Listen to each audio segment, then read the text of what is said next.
ইসলামী bank news top 10। Air অ্যাম্বুলেন্সে কারিগরি ত্রুটির কারণে বেগম খালেদা জিয়ার লন্ডন যাত্রা কিছুটা দেরি হতে পারে জানিয়েছে বিএনপির মিডিয়া সেল।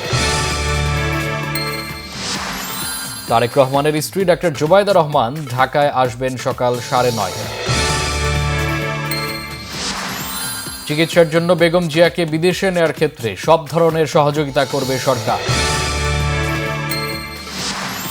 বেগম খালেদা জিয়ার রোগমুক্তি ও সুস্থতা কামনায় দেশের বিভিন্ন জায়গায় দোয়া মাহফিল। সংসদ নির্বাচনে বিএনপির আরও ৩৬ প্রার্থীর নাম ঘোষণা, মোট ২৭২টি আসনে প্রার্থী ঘোষণা। যথাসময়েই জাতীয় সংসদ নির্বাচনের তফসিল চায় বিএনপি, নইলে ভোট পেছানোর শঙ্কা রয়েছে বলেছেন নজরুল ইসলাম খান। নির্বাচনের জন্য পুলিশকে প্রস্তুতি নেওয়ার নির্দেশ প্রধান উপদেষ্টার, নিরপেক্ষভাবে দায়িত্ব পালন করে দৃষ্টান্ত স্থাপনের আশা। অন্তর্বর্তী সরকার গঠন বৈধ ছিল, আপিল বিভাগের রায়। নির্বাচিত সংসদের অনুমোদন প্রয়োজন নেই বলেছেন অ্যাটর্নি জেনারেল।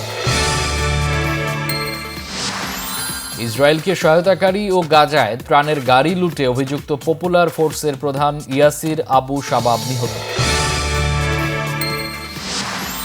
যুব হকি বিশ্বকাপে প্রথম জয় বাংলাদেশের, আমিরুল ও রাকিবুলের হ্যাট্রিকে ওমানকে 13-0 গোলে হারিয়েছে বাংলাদেশ।